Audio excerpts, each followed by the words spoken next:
నేను రోజు వీడియోలు చేసుకుంటా. అన్ని నా యూట్యూబ్ ఛానల్లో తయారు చేసి పెడుతున్నా. రోజు యూట్యూబ్ వీడియోలు చేసి డైలీ కొత్త వీడియోలు కూడా చేస్తున్నా. ఈరోజు కూడా ఒక చిన్న టాపిక్ తెచ్చిన.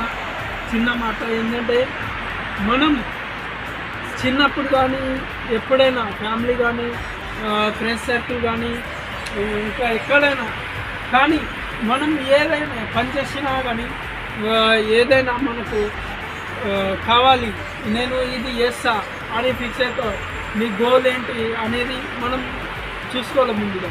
ఏంటంటే నేను ఇప్పుడు ఇంతకుముందు దుబాయ్ ఇండియాలో పనిచేసిన. నాకు ఇండియాలో బాగానే ఉంది, కానీ నేను అనుకోకుండా నేను వస్తాను అనుకోలే. కానీ యూఏలో వర్క్ చేస్తున్నా. ఇప్పుడు యూఏలో కూడా వర్క్ చేస్తున్నా, కానీ ఇప్పటికీ నాకు అంత బాగానే ఉంది. ఇది ఏదో నా సంతోషం కోసం వీడియో చేస్తున్నా. ఇంకోటి ఏంటంటే, మనం ఒకటి కావాలనుకుంటే ఇంకోటి వదులుకోవాలి. ఏదైనా అది మనీ కావచ్చు, ఫ్యామిలీ మ్యాటర్ కావచ్చు, ఏదైనా కానీ మనం కంపల్సరీ మనకు అనేది ఒక గోల్ ఉండాలి. మనం